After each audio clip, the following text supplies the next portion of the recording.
Second वाला भी on कर दीजिएगा इसे।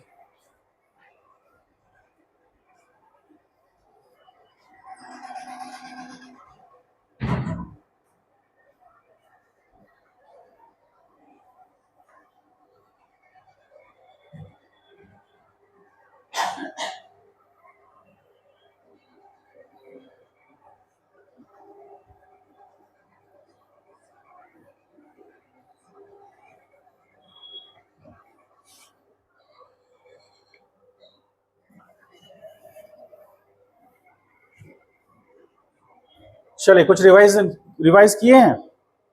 हाँ, कोई डाउट भी है?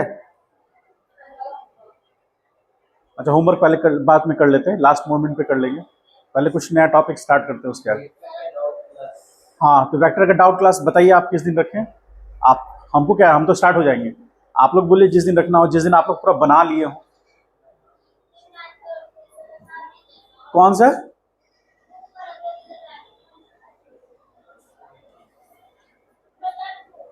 Product rule.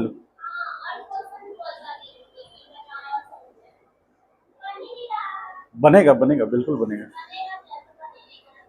अरे तो पूछिएगा तो मैं, क्लास के बाद तो निकल जाते हैं आप लोग। अच्छा, क्लास के बाद क्यों निकल जाते हो आप ये बताओ। आ?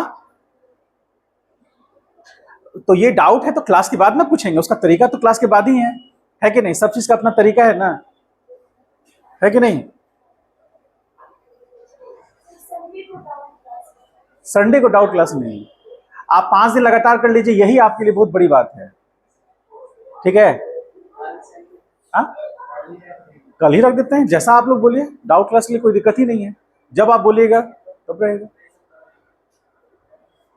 आप लोग आपस में डिसाइड कर लीजिए, आज डिसाइड कर लीजिए। क्लास के बाद बैठिएगा, घर कहीं भागा नहीं जा रहा है, 5 मिनट डिस्कस कर लीजिएगा कि किस दिन रखा जाए। आप हमको बता दीजिएगा, उस दिन हम रख करके आप खत्म कर देंगे। मेरे तरफ से तो कोई दिक्कत ही नहीं है, आप बताइए। ठीक है? आप लोग मिलकर डिसाइड करके बता दीजिएगा जिसमें सब लोग बना ले, और हमको बताइएगा, उस दिन हम आपका डॉट क्लास खत्म कर देंगे, उसका वेक्टर का जो भी है। ठीक है? सेक्शन बी बनाए हैं, सेक्शन बी बनाए हैं, तो सेक्शन बी पहले डाउट क्लियर कर लेंगे, फिर सेक्शन बी कर लेंगे। ठीक है? ऐसे जो नियम है उसके अनुसार फ्राइडे को आपका डाउट क्लास रहता है। ठीक है?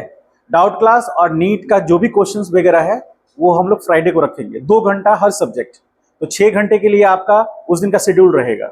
अभी चूंकि स्टार्ट हो रहा है तो अभी हमारे पास कंटेंट उतना ज्यादा नहीं है, इसलिए नहीं कर रहे अभी, उसकी जगह क्लास ही चल रहा है। और जब एक कंटेंट 2 महीना 3 महीना हो जाएगा तो फ्राइडे को हम लोग 6 घंटा के लिए रखेंगे, वो 2 घंटा फिजिक्स, 2 घंटा केमिस्ट्री, 2 घंटा बायोलॉजी। उसमें जो भी डाउट्स हैं, प्रीवियस क्वेश्चंस हैं, सारे डिस्कस हो जाएंगे। उसके अकॉर्डिंग आपको शॉर्ट नोट्स बनाना है और उसको बार बार रिवाइज करना है, क्योंकि वही क्वेश्चन टेस्ट में आएगा आपके। टेस्ट सैटरडे को है। हाँ हाँ, सैटरडे को शेड्यूल नहीं है टेस्ट का, है ना?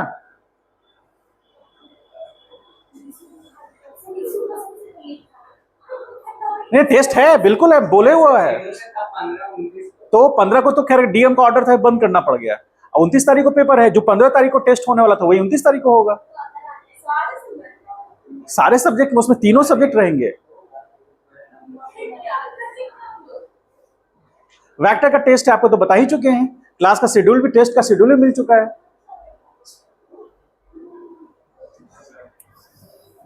आइए,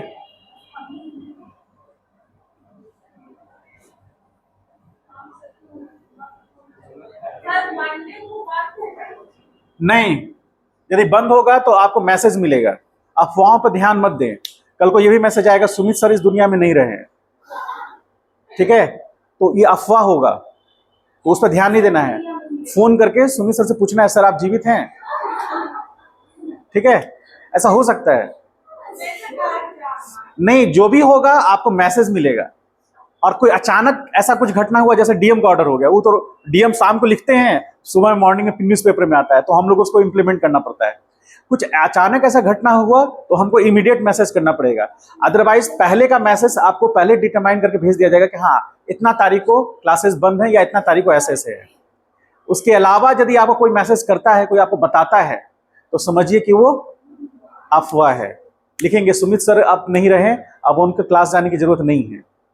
ठीक है, ऐसा मैसेज आ सकता है आपको दोस्त के थ्रू, तो आप उस अफवाह पर ध्यान, ऐसा नहीं कि डीपी से फोटो निकाले माला वाला टांग दिए, ऐसा नहीं करना है, चेक करना है। नंबर है ना, आइए।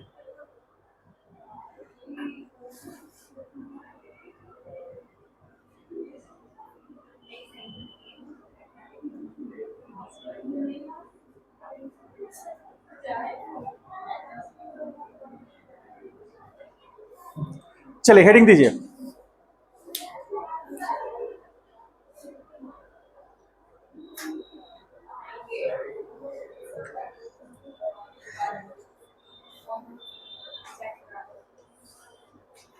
ग्रुप में जो है उसमें एडमिन को ही टाइप करने का परमिशन है, ठीक है। और एडमिन कौन कौन है? कोई नहीं है, ठीक। तो जो मैसेज आता है कहां से आता है? बस, तो एडमिन वही हुआ। आप लोग को अपने इच्छा जाहिर करनी है तो मनीष सर के व्हाट्सएप पे करिए, मेरे व्हाट्सएप पे करिए, सर आज मुझे दो घंटा ज्यादा पढ़ने की इच्छा है, मैसेज कीजिए, 2 घंटा ज्यादा पढ़ाया जाएगा, ठीक है। हाँ, नहीं नहीं, वो फॉलो नहीं होगा।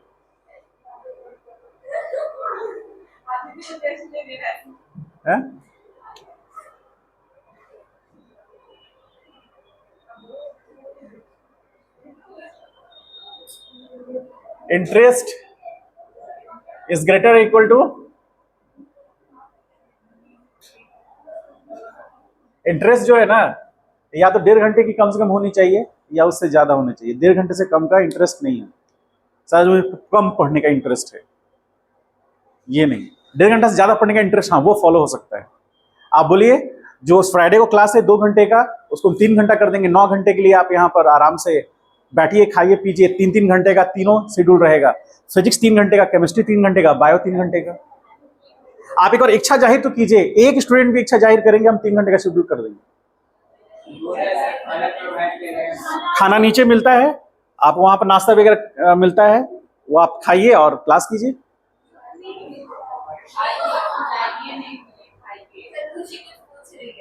पूछो खुशी, फ्री में तो यहाँ विचार नहीं मिलते हैं। फ्री में कहां से दे पाएगा कोई, बेचारा उसका रोजगार है, वो फ्री में कैसे देगा आपको?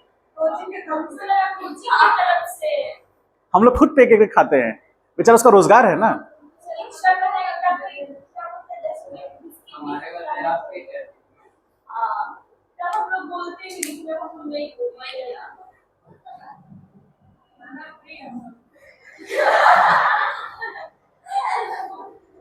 खाना फ्री,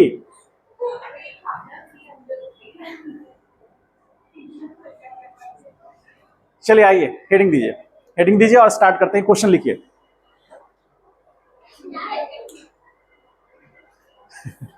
इसको ट्रिग्नोमेट्रिकल फंक्शन कहते हैं। आज नहीं आई है प्रियंजलि, लिखिए। आप इसको जनरल मेथड से डिफरेंशिएट कीजिएगा, नहीं होगा। क्यों नहीं होगा? क्योंकि यहां पर x नहीं है। हमने क्या पढ़ा था इसके पैरेलल में, जो हमने जो रूल पढ़ा था, वो y बराबर क्या था? y बराबर साइन ax प्लस b था। ध्यान समझने की कोशिश कीजिएगा, ये क्वेश्चंस आते हैं और दिक्कत करता है, खास करके जे नीट वाले में सिंपल आता है, ऐसा ही आएगा, ठीक है।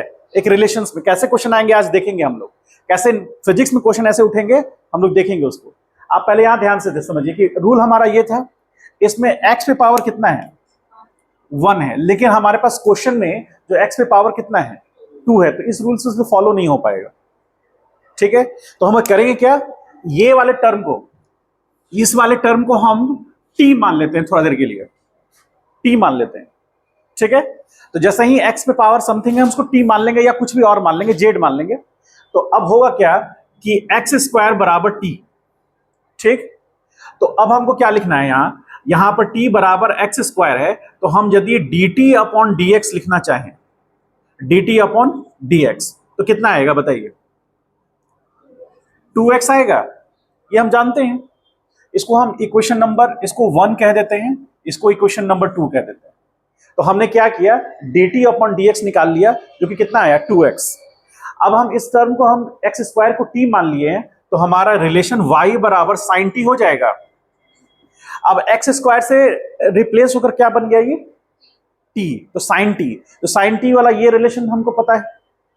तो अब इसमें यहां वेरिएबल कौन है, x है, जिस पर पावर 1 है। यहां वेरिएबल कौन है, t है, ठीक है, जिस पर पावर 1 है। तो यहां पर हम dy अपॉन dx यदि करेंगे तो गलत होगा, ऐसा नहीं करेंगे हम dy अपॉन dx की जगह पर x की जगह पर क्या रखेंगे, t को रखेंगे। क्यों, क्योंकि इसको देखकर आप कह सकते हैं कि y is function of t, कह सकते हैं ना। जैसे इस रिलेशन, इसको देखकर आप क्या कह सकते हैं, इसको कह सकते हैं S x is function of t, कह सकते हैं ना। इसीलिए dx अपॉन dt हुआ, सॉरी उल्टा लिख दिए, यहां लिख सकते हैं t is function of x, इसीलिए हम क्या किए, dt अपॉन dx कर पाए। तो जो जिसका फंक्शन होगा उसके रिस्पेक्ट में हम कर पाएंगे।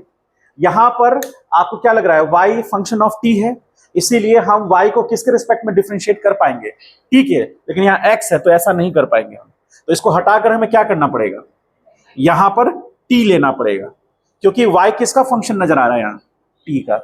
ये डिफरेंस समझ पाए, यही आपको लोकेट करना है, बाकी सॉल्व करना बहुत बड़ा इशू नहीं है। अब यहां पर dy अपॉन dt करेंगे तो साइन t का क्या हो जाएगा, cos t होगा, सिंपल हो गया। अब इसको इक्वेशन नंबर हम 3 ले लेंगे। अब हम क्या लिख सकते हैं, हमें लिखना है dy अपॉन dx, तो इसको लिख सकते हैं हम क्या, इसको हम क्या अच्छे तरीके से लिख सकते हैं बताइए। तो लिख सकते हैं dy upon dt into dt upon dx लिख सकते हैं। ये कैंसिल होकर के फिर क्या बन जाएगा, dy अपॉन dt dx ही तो बच जाएगा, dt dt कैंसिल हो जाएगा ना, ये कैंसिल हो जाएगा तो dy अपॉन dx बचेगा, हमको वही चाहिए। तो अब dy अपॉन dt जो है हमको पता है, कहां से, dy upon dt equation number 3 से हमको पता है, ये इक्वेशन नंबर 3 यहां पुट करेंगे, और dt upon dx equation number 2 से, इक्वेशन नंबर 2 पुट करेंगे, और इक्वेशन नंबर 2 और 3 पुट करेंगे तो हमको dy अपॉन dx निकल जाएगा। तो यहां पर हम क्या लिखेंगे, 3 का कितना वैल्यू आएगा, 3 का आएगा cos t, और इनटू उसके बाद ये कितना आएगा 2x। अब हमारे पास ये आ गया वैल्यू dy अपॉन dx। अब यहां पर t का वैल्यू हम क्या लेंगे, x स्क्वायर, तो cos x square into 2x, तो फाइनली क्या आ गया 2x cos x स्क्वायर। ऐसा हम कर सकते हैं। तो आपका फाइनल रिजल्ट क्या हो गया, रिजल्ट समझ पाए। अगला क्वेश्चन देखिए, सेकंड नंबर क्वेश्चन देखते हैं। सेकंड नंबर क्वेश्चन में यदि हम इस तरह से लिखें y is equal to cos qx, यहां पर cos qx कहने का मतलब इसको एक और तरीके से कैसे लिख सकते हैं, y is equal to cos x to the power 3, ऐसे लिख सकते हैं। तो इसका डिफरेंशिएशन हमको करना है, ठीक है। तो हम क्या करेंगे, यदि ये cos x की जगह पर मान लीजिए x होता या मान लीजिए t होता तो हम कर पाते आराम से। जैसे इसके पैरेलल में यदि ऐसा लिखा होता y is equal to T Q, ऐसा लिखा होता तो हम आराम से डिफरेंशिएट कर लेते। यहां क्या लिखते, dy अपॉन dt लिखते, और वो कितना आता 3t स्क्वायर होता। लेकिन यहां पर t की जगह पर क्या है, cos x है, तो हम कुछ मान सकते हैं, मान लेते हैं let cos x is equal to t, मान सकते हैं, ठीक। तो t is equal to cos x है, इसको इक्वेशन नंबर 1 मान लेंगे, तो हम क्या dt अपॉन dx निकाल सकते हैं। तो cos x का डिफरेंशिएशन क्या होता है, माइनस साइन x आ गया, और ये इक्वेशन नंबर 2 होगा। हमको ये रिलेशन मिल गया। अब इसके अकॉर्डिंग चलेंगे तो हम y बराबर क्या लिख सकते हैं, बोलिए। cos x की जगह पर क्या माने हैं, t, तो यहां t क्यों लिख सकते हैं, तो dy अपॉन dt ऐसा निकाल सकते हैं, 3t स्क्वायर आएगा, इक्वेशन नंबर 3 होगा। फिर हमको क्या चाहिए, हमें चाहिए dy अपॉन dx, जो मिलेगा कैसे, dy अपॉन dt से, और फिर dt अपॉन dx से। तो इसमें इक्वेशन नंबर कौन सा यूज होगा, ये इक्वेशन नंबर 3 यूज होगा, और यहां पर इक्वेशन कौन सा यूज होगा, 6 dt अपॉन dx। तो पुट करेंगे इक्वेशन नंबर 2 और 3, तो क्या आएगा? 3 क्या बोल रहा है? 3t स्क्वायर आएगा, और 2 क्या बोल रहा है? माइनस साइन एक्स आएगा। और हमको पता है t का वैल्यू कितना है? cos t। तो finally dy upon dx is equal to आएगा कितना? 3 माइनस में, और यहां पर t की जगह cos x लिखेंगे, cos x square x into sine x। ऐसा आएगा वैल्यू। समझ पाए इस वैल्यू को? बस क्या कर रहे हैं हम लोग? वही चीज बार बार कर रहे हैं। क्या निकाल रहे हैं? dy अपॉन dx निकालना है, तो dy अपॉन dt मान लेंगे। आप z मान सकते हैं। कहां माइनस है? ठीक है, तो ये रिलेशन हम हमेशा फॉलो कर रहे हैं, इसको फॉलो करके हम वैल्यू निकाल रहे हैं। अगला क्वेश्चन देते हैं जो आपको खुद बनाना है। थर्ड नंबर क्वेश्चन कह रहा है y is equal to sine Q X, या फिर कह लीजिए साइन स्क्वायर 2x। आपको बताना है dy अपॉन dx। करके बताइए तो। सॉल्व कर, पहले इसको लिख लीजिए अच्छे से।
हाँ,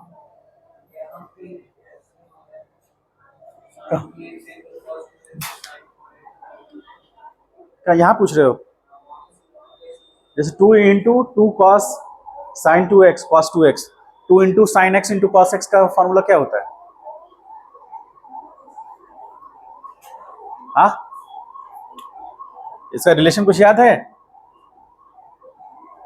2 into sine x into cos x बराबर साइन 2 एक्स। याद है ऐसा कुछ? हाँ,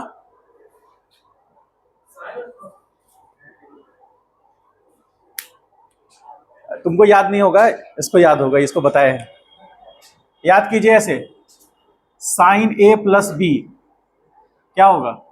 साइन ए इंटू, बोलिए, cos B plus sine B into cos A, है ना? अब मान लीजिए ए बराबर क्या हो गया? बी हो गया, ठीक है?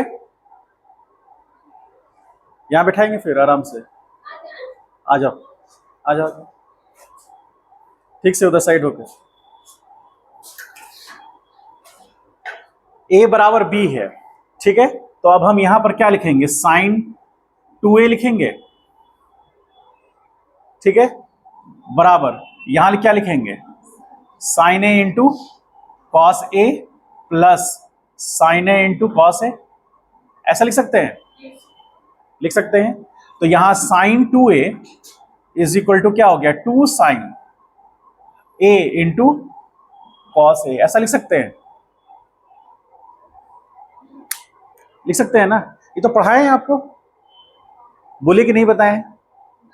मेरे पास सबूत है, मेरे पास सबूत है, ये वो सबूत है। आपको रिवाइज करके आना है बस। इसलिए यह ध्यान रखिएगा, साइन 2a बराबर 2 sine A into sine B cos B. ठीक है, तो अब यहां कॉस ए, तो अब यहां देखिए क्या है, 2 sign 2x into cos 2x। तो यहां पर a की जगह पर क्या है, 2x है, तो इसकी जगह पर 2 इंटू 2x होगा ना, तो यहां पर क्या बची है, आंसर में ऑप्शन में आपको ये दिया हुआ, तो आप यहां पे छोड़ नहीं सकते, आगे आना पड़ेगा। उसके जो कहां से आया यहां लिखा हुआ है, ये वाला तो याद है ना, बस उसी से निकल के आया। लिख लीजिए, इसको लिख लीजिए, इस पे आइए।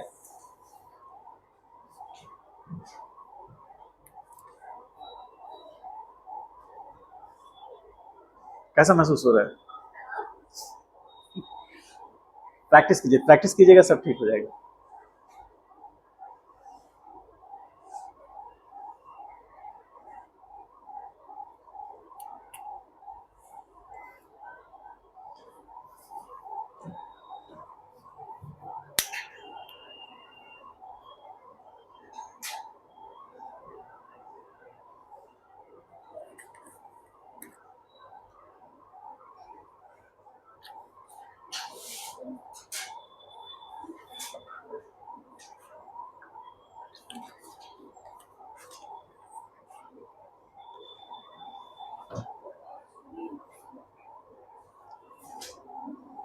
चलिए, वो साइड हो गया, तो इसको सॉल्व कीजिए।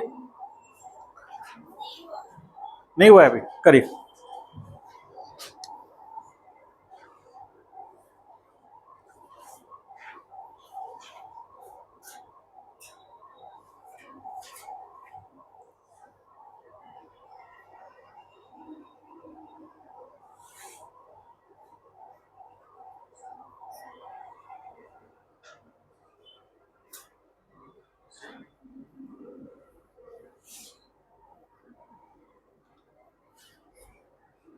हो गया, चलिए इसमें उसको लगता है ऑलमोस्ट सॉल्व कर ही दिए हैं, देख लीजिए आगे।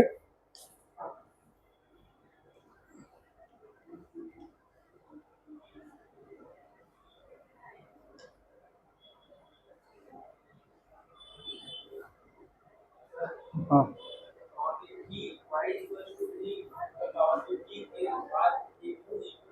ये वाला यहां से ये कैसे हुआ, देखो वो फॉर्मूला हम बताएं, रूल आप शायद 4 नंबर या 5 नंबर को, 4 नंबर होगा रूल।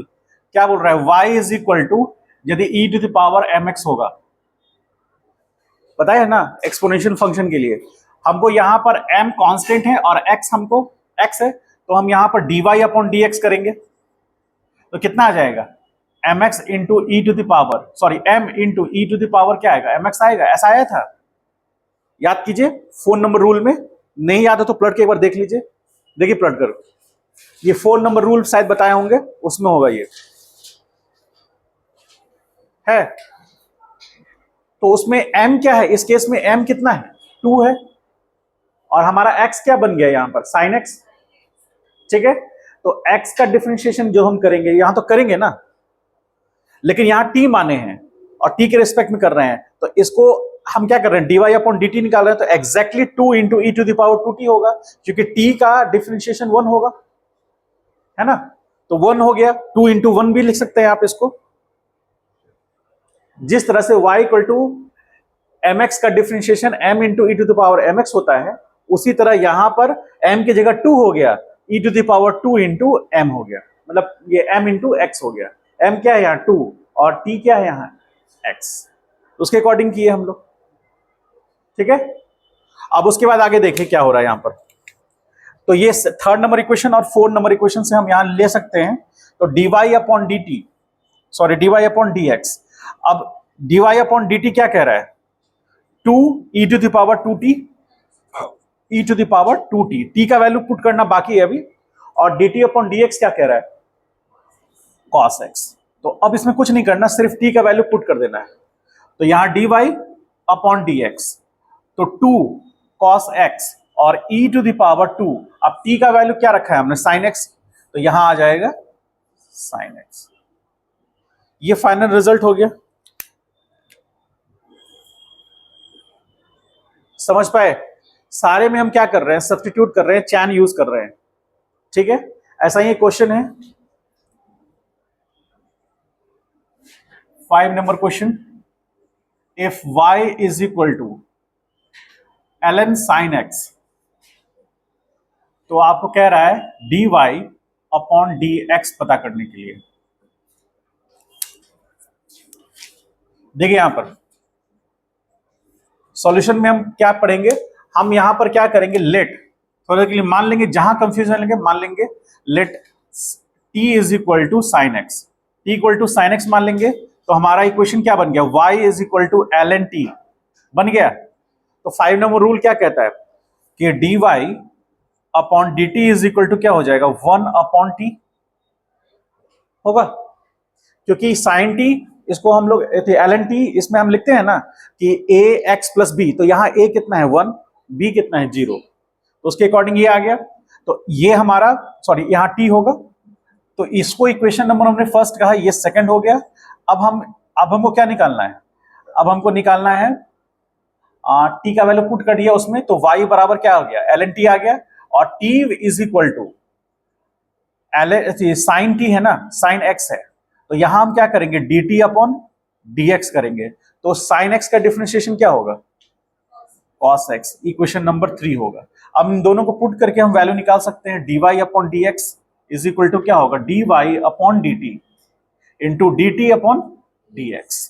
तो final d Y upon D t कितना आया, 1/t, तो 1/t, और d t upon D x कितना आया है, कॉस एक्स।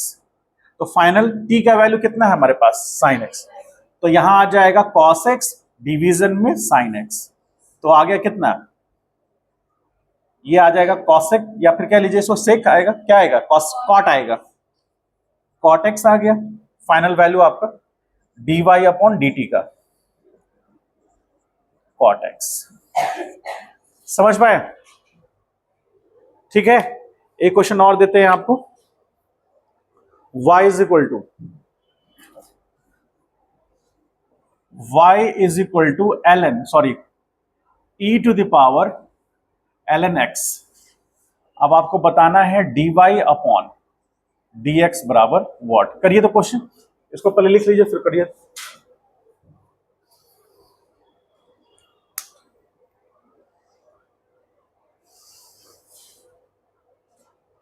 ln x को कुछ मान लीजिए,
यहां इक्वेशन नंबर 3, इक्वेशन नंबर 2।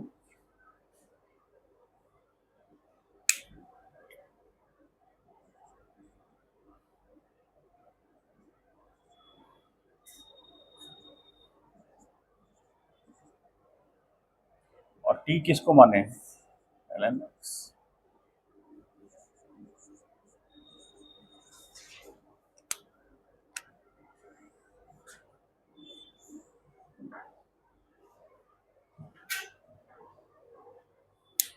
आया सुपर।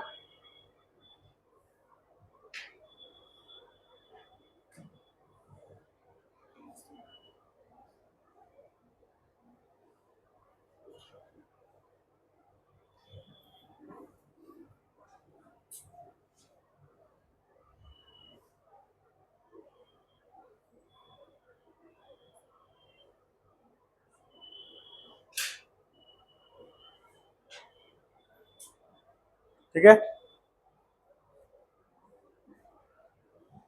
लिख लिए सब लोग?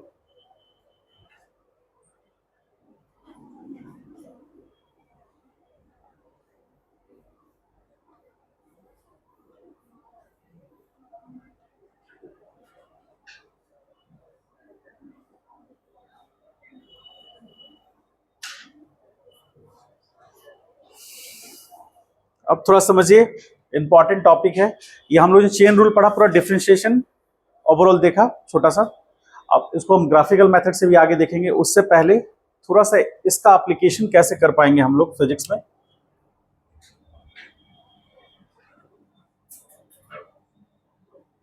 एप्लीकेशन ऑफ डिफरेंशिएशन, हम लोग इसका एप्लीकेशन कैसे कर पा रहे हैं, समझिएगा ध्यान से।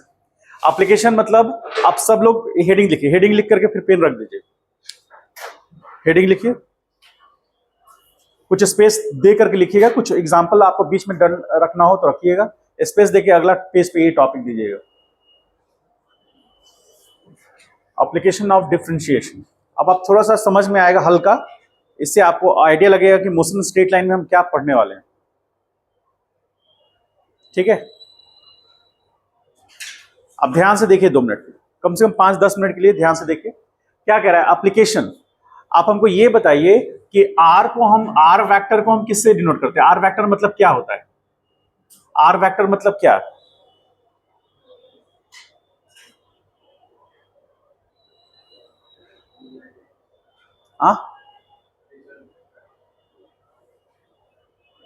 स्मॉल आर वेक्टर से जनरली हम किस चीज को डिनोट करते हैं, किस पैरामीटर को डिनोट करते हैं? हम लोग ने बाकायदा पढ़ा है, यानी कि आपने लेक्चर्स नहीं देखे हैं, जो रेगुलर पढ़े हैं वो तो बताइए।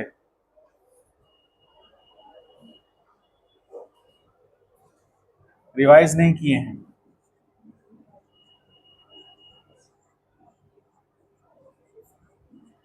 पोजीशन वेक्टर को आप देखिएगा तो हम लोग आर से डिनोट करते हैं उसको।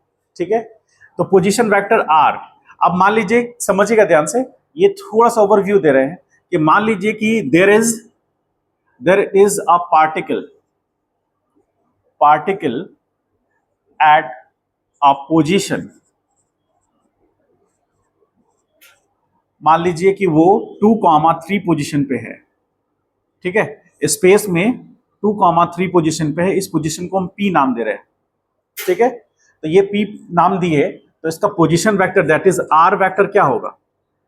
2i cap plus 3j cap. तो बेसिकली उस पार्टिकल का ये पोजीशन लोकेट कर रहा है स्पेस में कि किस पोजीशन पे है वो। तो एक्स एक्सिस में 2 जाने पर मिलेगा और वाई एक्सिस में 3 जाने पर मिलेगा। इसलिए एक्स एक्सिस का जो कंपोनेंट है वो 2 है और वाई एक्सिस के लिए 3 है। ठीक है, हम इसे फोकस इसलिए कर रहे हैं क्योंकि मैंने स्टार मार्क करवाया था, ये बहुत इंपॉर्टेंट आपका वेक्टर है, सबसे इनिशियल बेसिक लेवल का वेक्टर है। यदि ये नहीं समझ में आया ना तो पूरा का पूरा मैकेनिक्स नहीं समझ में आएगा, और पूरा का मैकेनिक्स नहीं समझ में आएगा तो आपको एसएचएम नहीं समझ में आएगा। एसएचएम मतलब सिंपल हार्मोनिक मोशन। यदि ये नहीं समझ में आएगा तो मैकेनिक्स समझ में नहीं आएगा, मैकेनिक्स समझ में नहीं आएगा तो सिंपल हार्मोनिक मोशन समझ में नहीं आएगा। और यदि सिंपल हार्मोनिक मोशन यदि गलती से नहीं समझ में आया तो भर भर के समस्याएं आएंगी। भर भर के समस्या है मतलब पहला वेव मोशन समझ में नहीं आएगा, काउंट करते जाइएगा मेरे साथ। वेव मोशन समझ में नहीं आएगा, साउंड मोशन समझ में नहीं आएगा, उसके बाद अल्टरनेटिंग करंट में समझ में नहीं आएगा, उसके बाद इलेक्ट्रोमैग्नेटिक इंडक्शन समझ में नहीं आएगा, इलेक्ट्रोमैग्नेटिक वेव नहीं समझ में आएगा, और वेव ऑप्टिक समझ में नहीं आएगा, सब उड़ जाएगा। समझ गए? तो 7 चैप्टर जो हैं उसमें से 2 चैप्टर 11th के हैं और 5 चैप्टर 12th के हैं। ये 7 चैप्टर उड़ जाएंगे, ठीक है। और मेरा एक्सपीरियंस इतने सालों का रहा है कि जिस स्टूडेंट ने थोड़ी सी भी इसमें कमी की तो वो गड़बड़ हो जाएगा। जैसे आपको पता है जो 10 रुपए का पैकेट आता है लेस का, वो कितने में मिलता है? 10 रुपये में। आप दुकानदार को 6 रुपए दीजिएगा तो देगा वो आपको? मतलब अननोन दुकानदार की बात कर रहे हैं, जिसको आप नहीं जानते हैं, वो भी आपको नहीं जानता है, हम एक जनरल बात कर रहे हैं। दुकानदार को 6 रुपए देंगे तो वो आपको देगा? नहीं देगा। 7 रुपए देंगे तो नहीं देगा। 8 रुपए देंगे तो, मतलब आप मेहनत तो कर रहे हैं लेकिन वो लेवल पे नहीं कर रहे हैं जिस लेवल पे आपको वो लेस का पैकेट दे दे। यहां पर मेहनत पैसा है और लेस का पैकेट समझना है। नहीं समझ में है? समझ नहीं समझे? बहुत आम भाषा में समझाने की कोशिश की है। जिस चीज की जितनी कीमत है आप उतना उसको नहीं दीजिएगा, वो चीज आपको समझ में नहीं आएगा। फिजिक्स हो, केमिस्ट्री हो, मैथ हो या बायोलॉजी हो, चूंकि हम फिजिक्स पढ़ा रहे हैं इसलिए हम ऐसा नहीं कर रहे हैं। आप पिछले 40 साल 35 साल का आप पूरे के पूरे क्वेश्चंस पलट के देखिएगा, और इस बार 2024 में जो सीबीएसई बोर्ड जो 12th हुआ है उसका क्वेश्चन निकाल के देखिएगा, आपको पता चल जाएगा कि सबसे ज्यादा किसका इंपॉर्टेंस है, मतलब सबसे ज्यादा समय किस पे देना पड़ जाएगा आपको? फिजिक्स पर। फिजिक्स अच्छा होने के लिए आपका इंट्यूशन भी बेहतर होना चाहिए। इंट्यूशन मतलब क्या हुआ कि बॉडी चल रहा है पॉजिटिव एक्स में तो फ्रिक्शन किधर लगेगा? नेगेटिव एक्स में। लेकिन आप इसको रट लीजिएगा तो बॉडी चला नेगेटिव एक्स में तो फ्रिक्शन तो लगना चाहिए नेगेटिव एक्स में, जिससे आपने रटा है। बात को समझ रहे हैं मेरी? नहीं समझ में है? मतलब आपने यदि ये बात को रट लिया कि फ्रिक्शन हमेशा नेगेटिव एक्स में लगता है यदि बॉडी पॉजिटिव एक्स में जाएगा, तो ये बात को रट लिया, यदि बॉडी नेगेटिव एक्स में चला गया तो आप तो बोलेंगे कि फ्रिक्शन नेगेटिव एक्स में लगेगा। लेकिन यदि आपने इंट्यूशन डेवलप किया है अपना, इंट्यूशन मतलब एक पूर्वानुमान जिसको बोलते हैं, आप मतलब कि प्रेडिक्ट कर पाते हैं कि इसमें किधर फोर्स लग रहा होगा। तो फ्रिक्शन फोर्स बेसिकली किसी बॉडी के मोशन के अपोजिट डायरेक्शन में लगता है, यानी रिलेटिव मोशन को अपोज करता है। ये एक बेसिक कॉन्सेप्ट है। यदि ये क्लियर नहीं होगा आपको तो आप हमेशा गलती करेंगे। उसी तरह पोजीशन वेक्टर क्लियर नहीं होगा आपको, तो पोजीशन वेक्टर क्लियर ना होने से क्या होगा? सबसे पहले डिस्प्लेसमेंट वेक्टर समझ में नहीं आएगा। डिस्प्लेसमेंट वेक्टर समझ में नहीं आएगा तो क्या नहीं आएगा? वेलोसिटी वेक्टर समझ में नहीं आएगा। वेलोसिटी वेक्टर समझ में नहीं आएगा तो एक्सेलरेशन वेक्टर समझ में नहीं आएगा।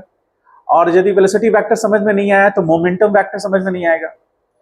और यदि आपका एक्सेलरेशन वेक्टर समझ में नहीं आया तो फोर्स वेक्टर समझ में नहीं आएगा। और यदि आपका फोर्स वेक्टर समझ में नहीं आया तो बार बार घड़ी देखना पड़ेगा। मेरी बात खत्म नहीं हुई है। यदि आपको फोर्स वेक्टर समझ में नहीं आया तो टॉर्क वेक्टर समझ में नहीं आएगा।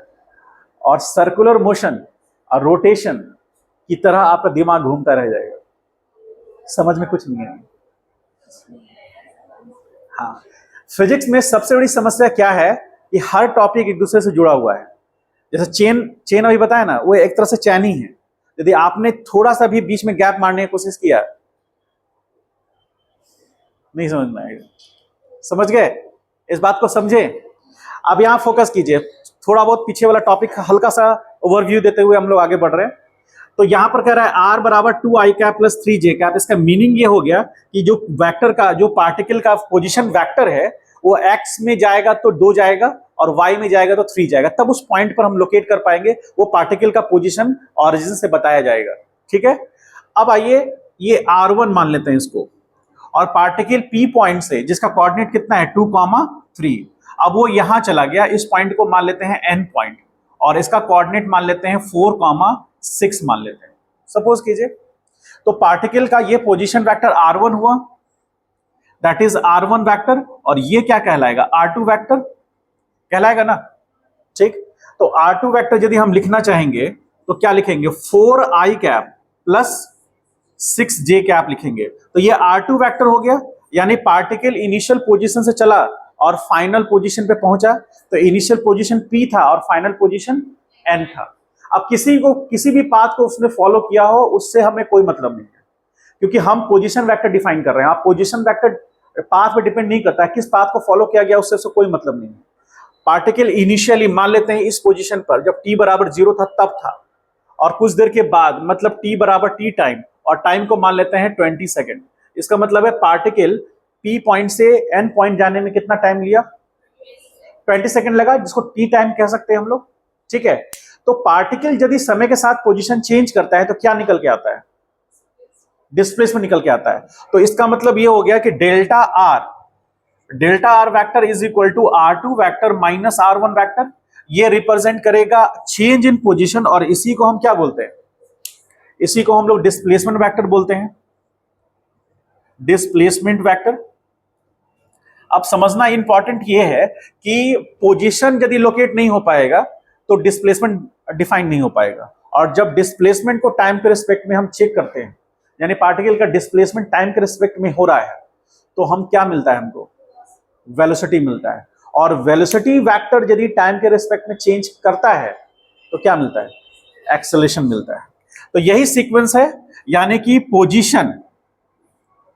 पोजीशन वेक्टर, यदि पोजीशन वेक्टर आर जिसको बोल रहे हैं वो चेंज करेगा तो हमको डिस्प्लेसमेंट वेक्टर मिलेगा।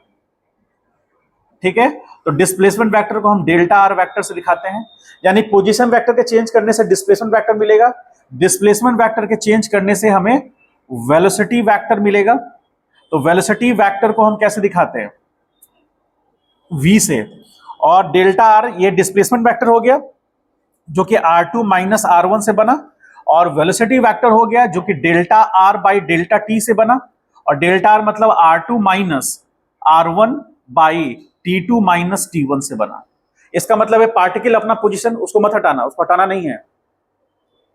ठीक है, यदि पार्टिकल अपना पोजीशन चेंज किया तो ही उसको डिस्प्लेसमेंट मिलेगा, और पार्टिकल अपना पोजीशन चेंज करेगा तो ही उसको एक्सेलरेशन मिलेगा, वेलोसिटी मिलेगा। समझ गए, यानी पोजीशन चेंज नहीं हुआ तो वेलोसिटी क्या होगा, 0। फिर से हम क्या काउंट कर रहे हैं, पोजीशन पे आ गए। अब यहां पे आ जाइए इसके ऊपर, यहां पर एक्सेलरेशन वेक्टर क्या बोलता है, तो एक्सेलरेशन वेक्टर बोलता है ए, जो किसके बराबर होता है, delta V by delta T. Delta V मतलब हो गया क्या, यानी कि V final minus V initial by delta T. और वेलोसिटी वेक्टर कैसे मिलता है, चेंज इन पोजीशन से। इसका मतलब एक्सेलरेशन भी मिलेगा चेंज इन पोजीशन से। यदि पार्टिकल का वेलोसिटी होगा ही नहीं तो चेंज इन वेलोसिटी क्या मिलेगा, 0 मिलेगा, एक्सेलरेशन क्या हो जाएगा। इसका मतलब पोजीशन यदि है पार्टिकल के पास तो उसके पास डिस्प्लेसमेंट भी होगा, वेलोसिटी भी होगा, एक्सेलरेशन भी होगा। अब आ जाइए एक्सेलरेशन से ऊपर, फोर्स वेक्टर का नाम सुने हैं, फोर्स वेक्टर। तो फोर्स वेक्टर क्या होता है, F is equal to M into delta V upon delta T. और चेंज इन वेलोसिटी कब मिलेगा, जब पार्टिकल का पोजीशन चेंज करेगा। और इसका मतलब ये हो गया कि यदि पार्टिकल का पोजीशन चेंज नहीं करेगा तो उस केस में हमको फोर्स वेक्टर भी 0 मिलेगा, क्योंकि एक्सेलरेशन 0 होगा। होगा कि नहीं होगा। तो ये सारी कहानी कहां से स्टार्ट हो रही है, और यदि इसका कॉन्सेप्ट हिला तो इसकी आवाज दूर तक गूंजेगी। ठीक है, अब इससे और एक आवाज गुंजा देते हैं, देखिए ये हो गया टॉर्क वेक्टर, टॉर्क वेक्टर जिसको बोलते हैं टाउ। तो tau is equal to R cross F. R क्या है, नहीं,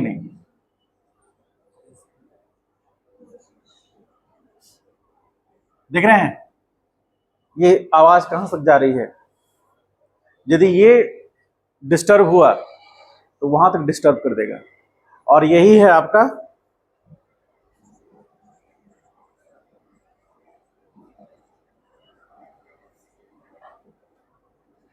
तो क्लासिकल मैकेनिक्स डिस्टर्ब हो जाएगा आपको पूरा। फिर आपको लगेगा आप पुराने गाने में से निकालेंगे, उसमें से एक गाना पसंद करेंगे, ये दुनिया ये महफिल मेरे काम के लिए, यही सुनते रहेगा दिन भर। मतलब ये दुनिया ये महफिल आपको लगेगा कि फिर से एक बार हम आरसी पढ़ लेते तो कितना बढ़िया हो। छापिए, ठीक है। उसको कह रहे हैं वो पर्दा हटेगा, यहां पर इसका इंप्रेशन आएगा, रिफ्लेक्शन आएगा इसमें, इसलिए नहीं, पर्दा हटाना ही नहीं है, वो कर्टेन का मीनिंग है। देखो इसको आगे कर देंगे, इस पे यहाँ एक छोटा सा टेबल रहता है, वहां बैठा कर पढ़वाएंगे। नहीं, बात नहीं, उसको हटाना ही नहीं है।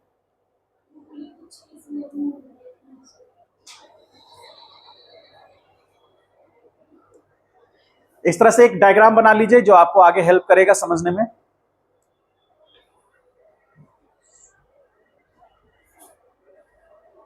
इसको क्लासिकल मैकेनिक्स इसलिए बोलते हैं कि आज से 400 साल पहले से ये इन्वेंट मतलब कि डेवलप हुआ है। 400 साल से अभी तक हो ही रहा है। जो हम लोग पढ़ रहे हैं आज से 300 साल पहले, 350 साल पहले न्यूटन साहब थे, उन्होंने बहुत बड़ा रूप दिया इसका। इसका मतलब क्या बोलेंगे, डिस्कवरी बहुत पहले ही हुआ है, लेकिन न्यूटन साहब ने, उनसे पहले गैलीलियो साहब ने, हिस्ट्री है पूरा इस पर। और इसे खासियत ये है कि आज भी कोई सैटेलाइट लॉन्च करता है तो क्लासिकल मैकेनिक्स का कॉन्सेप्ट यूज करके ही लॉन्च करता है। वो इंडिया करे तो, अमेरिका करे तो, समझ गए।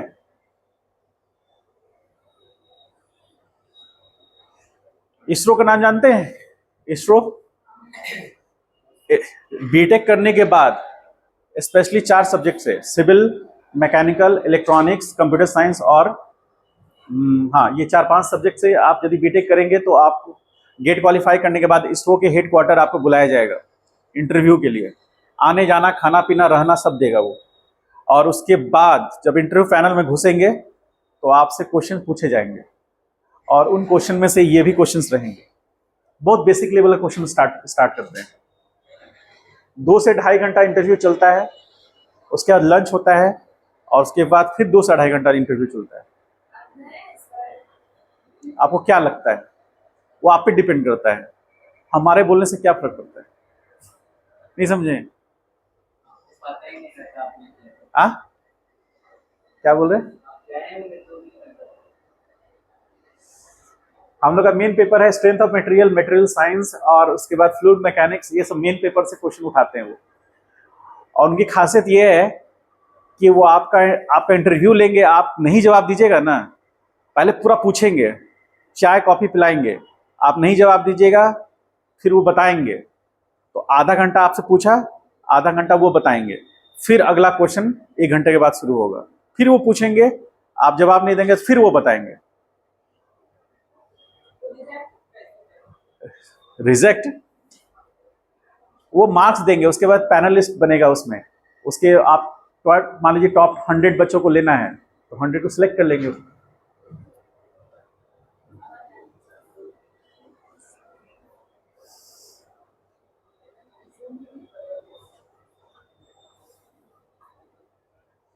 इसरो के चेयरमैन अभी कौन है? चंद्रयान 3 लॉन्च हो रहा था तो उसमें चेयरमैन कौन थे? मतलब चंद्रयान 3 जो विक्रम रोवर है वो लैंड कर रहा था, सतीश धवन तो बहुत पहले के डायरेक्टर रहे, उनके नाम पर स्पेस सेंटर भी नाम रखा है। उन्हीं के बाद आए थे एपीजे अब्दुल कलाम। एस सोमनाथ नाम है उनका। मैकेनिकल इंजीनियरिंग उन्होंने किया है वहां से, आईआईटी मद्रास से किया है। एस सोमनाथ।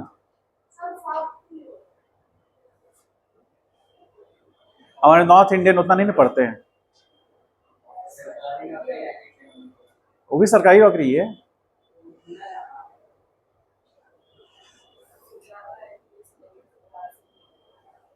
फिर लौट के नहीं आते, फिर लौट के नहीं आते। ऐसा नहीं है तो चलिए, तो विषय है डिस्कशन। कैसा महसूस हो रहा है? ठीक महसूस हो रहा है? पानी होनी चाहिए। यहाँ भी ठंड लग रहा है तुमको? कंबल उम्बल लेके आइएगा, नहीं तो यहाँ पर आगे हम हाँ देखो, तो वो अपना व्यवस्था कर लिया है, तुम लोग भी थोड़ा लेके आया करो, हो जाएगा।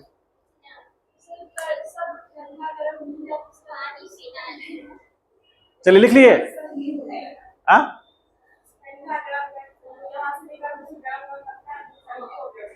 नहीं तो थोड़ा 5-10 मिनट रुक जाइए, अचानक मत निकल जाइए।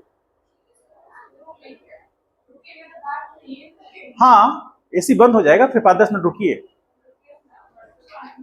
हाँ ठीक है, जैसा पानी पीना है लो।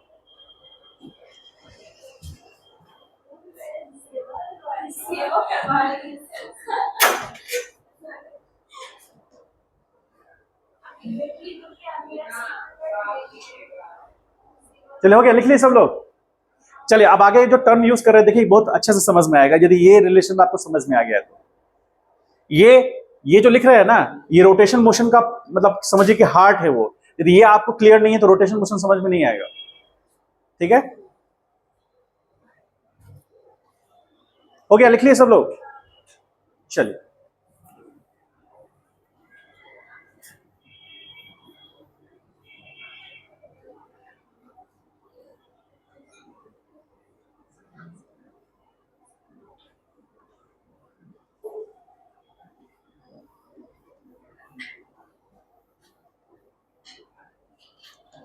चलिए एक चीज को यहां समझते हैं।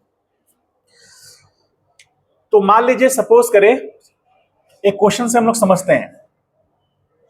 कह रहा है कि if the position of particle a particle changes are बराबर 3t स्क्वायर। ठीक है, आर बराबर 3t या फिर आर टी क्यू लिख लीजिए, ज्यादा अच्छा रहेगा। ठीक है, आर बराबर टी क्यू से चेंज कर रहा है। ठीक, आपको बताना है कि find first velocity vector, second, इसको फर्स्ट, इसको सेकंड कर लीजिए, इसको थर्ड कर लीजिए। तो फर्स्ट क्या है? Position vector. पोजीशन वेक्टर पता करना है, एक्सेलरेशन वेक्टर पता करना है। ठीक है, आप इन तीनों को पता करना है t बराबर 1 सेकेंड पर। ठीक है, यानी कि 1 सेकेंड में पोजीशन वेक्टर क्या होगा, मतलब पार्टिकल का पोजीशन क्या होगा, 1 सेकेंड पे उसका वेलोसिटी क्या होगा, और उसी 1 सेकेंड पे उसका एक्सेलरेशन क्या रहा होगा। ठीक है, रिलेशन क्या दिया है, r बराबर 3t स्क्वायर। ध्यान से समझिए, तो इसमें तीनों कॉन्सेप्ट यूज होगा। पहले हम क्या करेंगे कि r is equal to T Q लिख रहे हैं, तो हम पता करने की कोशिश करेंगे एट t बराबर 0, तो r क्या मिलेगा, 0। t1 r1 क्या हो गया, 0।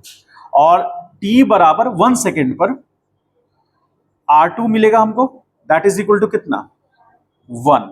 तो आप इसको ऐसे लिख सकते हैं कि r वेक्ट डेल्टा या कि पोजीशन वेक्टर तो ये मिला एक, और एक ये मिला, तो r2 माइनस r1 वेक्टर, तो r2 माइनस r1 वेक्टर क्या मिलेगा, यहां पर डेल्टा r वेक्टर मिलेगा। तो यहां पर क्या हो गया, 1, या फिर उसके लिए हम इसको अलग से रखेंगे। अब हमको एक चीज बताइए कि यदि मान लीजिए कि r वेक्टर है, तो r वेक्टर बराबर r टी क्यू निकला, और यदि हम D R upon D T करते हैं तो हमको क्या मिलेगा,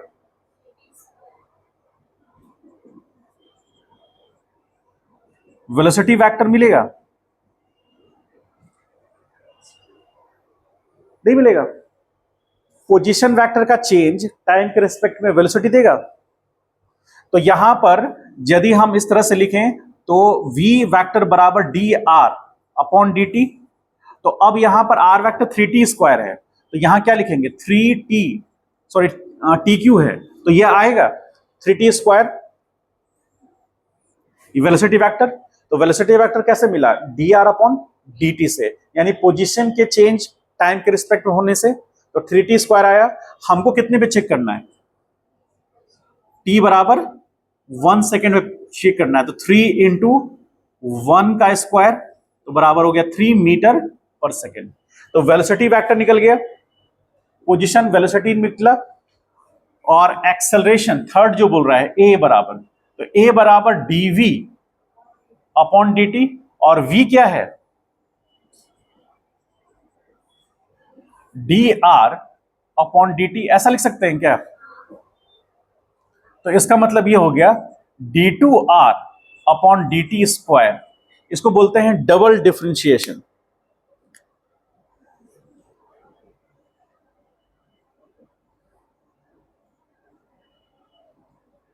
डबल डिफरेंशिएशन मतलब हम पोजीशन को एक बार डिफरेंशिएट करेंगे तो हमको क्या मिलेगा?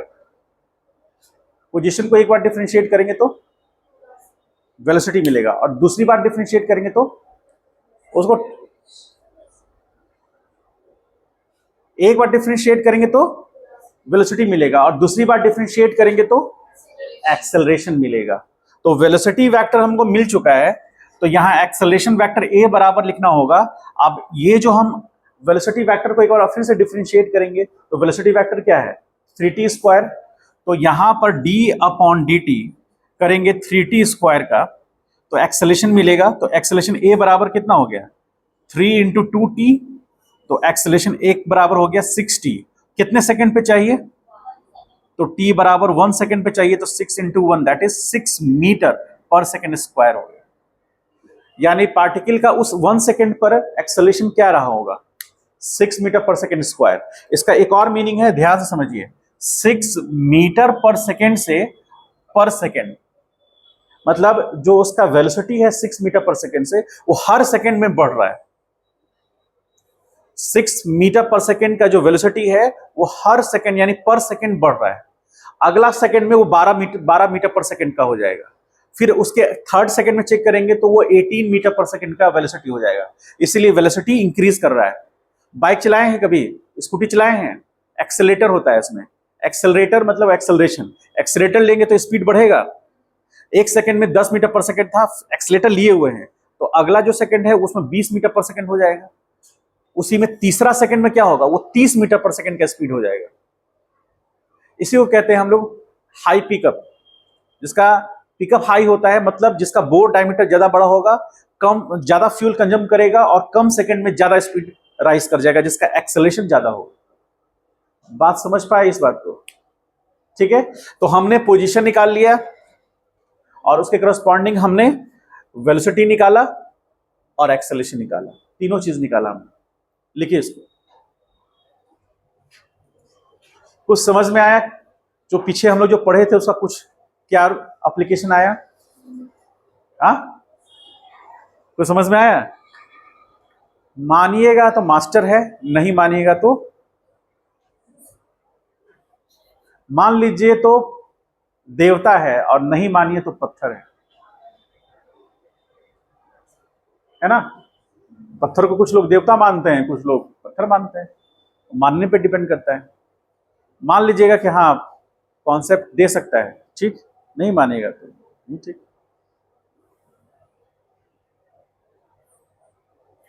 हमको लग रहा है कल से सबको कंबल लेके आनी चाहिए।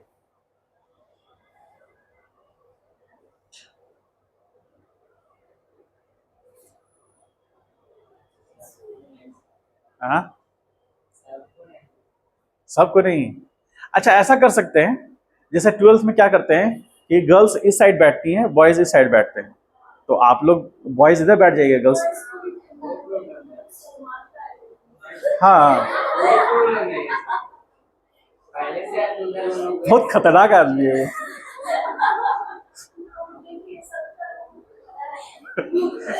अरे सको हाल का बाल तुम देख ली कि सको रोक खड़ा है।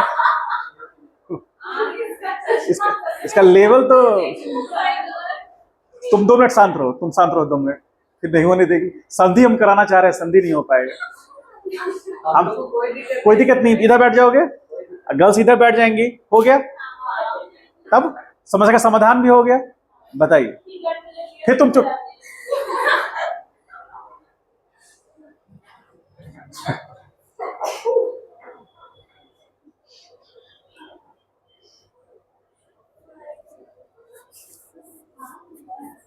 इतना गहरा ऑब्जर्वेशन कैसे हो गया? यहां तो है नहीं, यहां ऑब्जर्व करना चाहिए गहरा। हाँ, यहाँ उतना ऑब्जर्वेशन है ही नहीं इसका।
सेम क्वेश्चन है, सॉल्व कीजिए।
देखिए क्या लिखा हुआ है।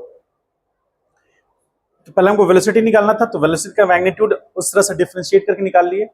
डीवी वी बराबर क्या आएगा, D R upon D T. R का वैल्यू हमको पता है कितना, 3t² माइनस 2। तो वेलोसिटी वेक्टर निकल गया v बराबर 60। तो इसमें t अभी भी है, तो जैसे टाइम के साथ चेंज करेगा वेलोसिटी, मतलब यदि टाइम कुछ होगा तो वेलोसिटी चेंज करेगा। तो टाइम 0 होने पर वेलोसिटी क्या हो जाएगा, 0।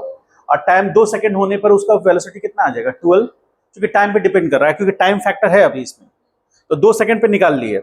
अब उसको फर्दर डिफरेंशिएट करेंगे तो एक्सेलरेशन मिलेगा। तो v का पता है हमको 60 है, उसको डिफरेंशिएट करेंगे तो एक्सेलरेशन मिलेगा। तो 60 का डिफरेंशिएशन 6 होगा। अब ये वैल्यू जो है उस पर कहीं भी टाइम नहीं है, इसका मतलब 0 सेकंड पे भी एक्सेलरेशन पार्टिकल का 6 मीटर पर सेकंड स्क्वायर ही रहा होगा।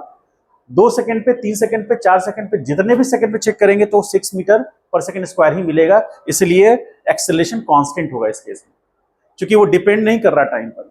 टाइम 1 सेकंड भी होगा तो यही होगा, 2 सेकंड होगा तो भी। यदि यहां टाइम का टर्म आता जो पहले वाले क्वेश्चन में आया था, तो वो टाइम पे डिपेंड करता, यानी एक्सेलरेशन वैरी करता टाइम के अकॉर्डिंग, लेकिन यहां एक्सेलरेशन टाइम के अकॉर्डिंग वैरी नहीं कर रहा है। समझ पाए? इसको थोड़ा सा ऐसे समझे हम लोग। तो मान लीजिए कि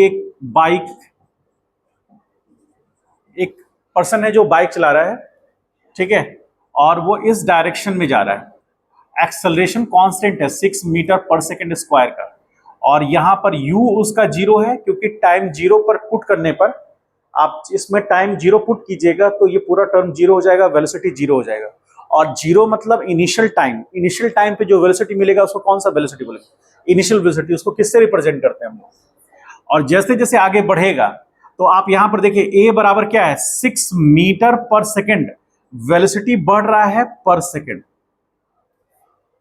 यानी 1 सेकंड में कितना हो जाएगा, 6 मीटर पर सेकंड।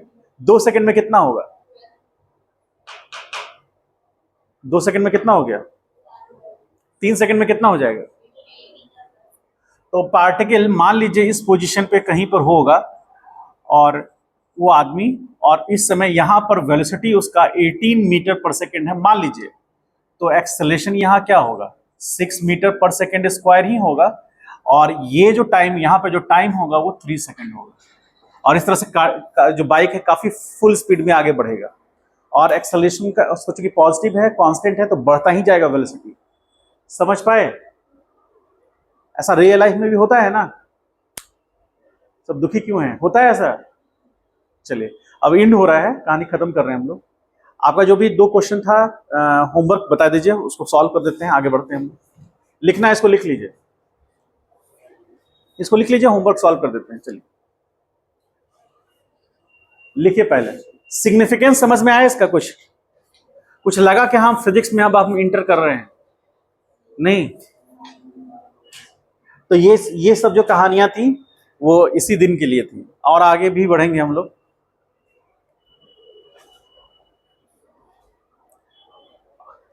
एवरेज रेट का भी रोल है, अभी आगे बढ़ेंगे तो एवरेज रेट भी आएगा।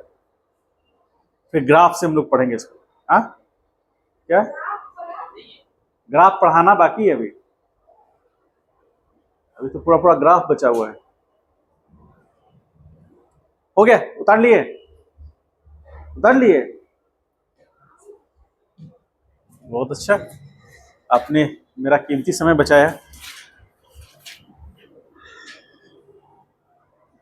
नहीं भी उतरा तो कोई बात नहीं, हमारे पास एक शस्त्र तो है ही।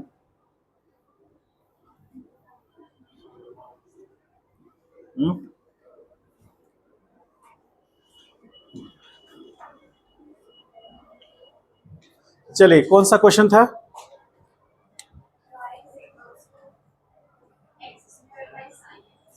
X square by sine X, D Y upon D X पता करना है। देखिए यहां से साइन एक्स और इनटू इसका डिफरेंशिएशन करेंगे एक्स स्क्वायर का, minus X square as it is रहने देंगे, डी अपॉन डी एक्स किसका, साइन एक्स का करेंगे। डिवीजन में क्या होगा, साइन एक्स का होल स्क्वायर होगा, होगा ऐसा। तो यहां पर क्या आ गया, 2x into sine x, minus यहां क्या आएगा, x square into cos x आएगा। डिवीजन में यहां क्या आएगा, साइन स्क्वायर एक्स, लिख सकते हैं ऐसे। अब यहां से x कॉमन हो सकता है, हालांकि कोई ऐसा इशू नहीं है। हाँ, ये कर सकते हैं थोड़ा सा, तो सिंप्लीफाई करने के लिए आप यहां से sin x कॉमन ले सकते हैं। तो क्या आ जाएगा 2x और minus X square into ten x, या फिर क्या आ जाएगा x का वैल्यू। ठीक है, तो आगे सिंप्लीफाई ही कर रहे हैं, कोई दिक्कत नहीं है। तो यहां पर इसको कॉमन लेना चाहते हो तो कॉमन ले सकते हैं, यहां पर x कॉमन ले सकते हैं और यहां पर साइन x कॉमन ले सकते हैं। तो इसको कॉमन लिए तो कितना आ गया 2 और माइनस यहां x और इनटू ये क्या आ जाएगा cot x हो जाएगा, बोलिए, या फिर cos x by sine x हो जाएगा। ठीक, डिवीजन में क्या होगा साइन स्क्वायर x होगा, ये चला जाएगा तो बचेगा क्या, यहां पर आ जाएगा, फिर से वही रहने देते हैं 2x माइनस एक्स स्क्वायर और यहां आ जाएगा cos x by sine x और डिवीजन में साइन x। पुट कीजिए, वैल्यू कितना है पाई बाई 4, तो 2 पाई बाई 4 यहां आया, माइनस यहां पर आ जाएगा पाई स्क्वायर बाई कितना आ जाएगा 16 और यहां पर cos पाई बाई 4 और यहां साइन पाई बाई 4, तो ये कट जाएगा और ये कितना आ जाएगा साइन पाई बाई 4 होगा ऐसा, क्योंकि दोनों का पाई बाई 4 का वैल्यू तो सेम आता है। cos पाई बाई 4 कितना होता है 1/2 और साइन पाई बाई 4 कैंसिल हो जाएगा वो, तो फाइनल रिजल्ट यहां क्या आएगा dy अपॉन dx बराबर, अब यहां पर आ गया कितना पाई बाई 2 माइनस ये पाई स्क्वायर बाई 16 डिवीजन में ये आ जाएगा कितना 1/√2। अब पुट, हाँ कट गया ना, यहां से कटा ना, समझ गए। ठीक, अब यहां पे आइए, इसको ऊपर ले जाएंगे तो यहां एलसीएम लेंगे तो 16 आएगा, तो ये कितना आ गया 8 पाई माइनस पाई स्क्वायर और इंटू √2 ऐसा लिख सकते हैं। ठीक है, तो अब यहां पर क्या कर सकते हैं हम लोग, इसको सॉल्व करेंगे। 8 इंटू 3.14 रखिए और माइनस 3.14 का स्क्वायर कर दीजिए बाई 16 इंटू √2 करिए, सॉल्व करिएगा आंसर आएगा। इतना किए थे, अच्छा ठीक है, चलिए तो यही नहीं, इतना ही रहने दे सकते हैं, कोई इशू नहीं, इतना ही रहने दीजिए। आप यहां से क्या कॉमन ले सकते हैं, पाई कॉमन ले सकते हैं, तो यहां 8 माइनस पाई डिवीजन में 16 इंटू, या फिर आप इसको √2 ऐसा कर दीजिए, ये सिंप्लीफाई हो गया, इससे ज्यादा करने की जरूरत नहीं। ठीक है, अगला क्वेश्चन कौन सा था, एक ही क्वेश्चन था, चलिए तो लिखना है लिख लीजिए इसको। आज हम लोग कहानी वाइंड अप करते हैं।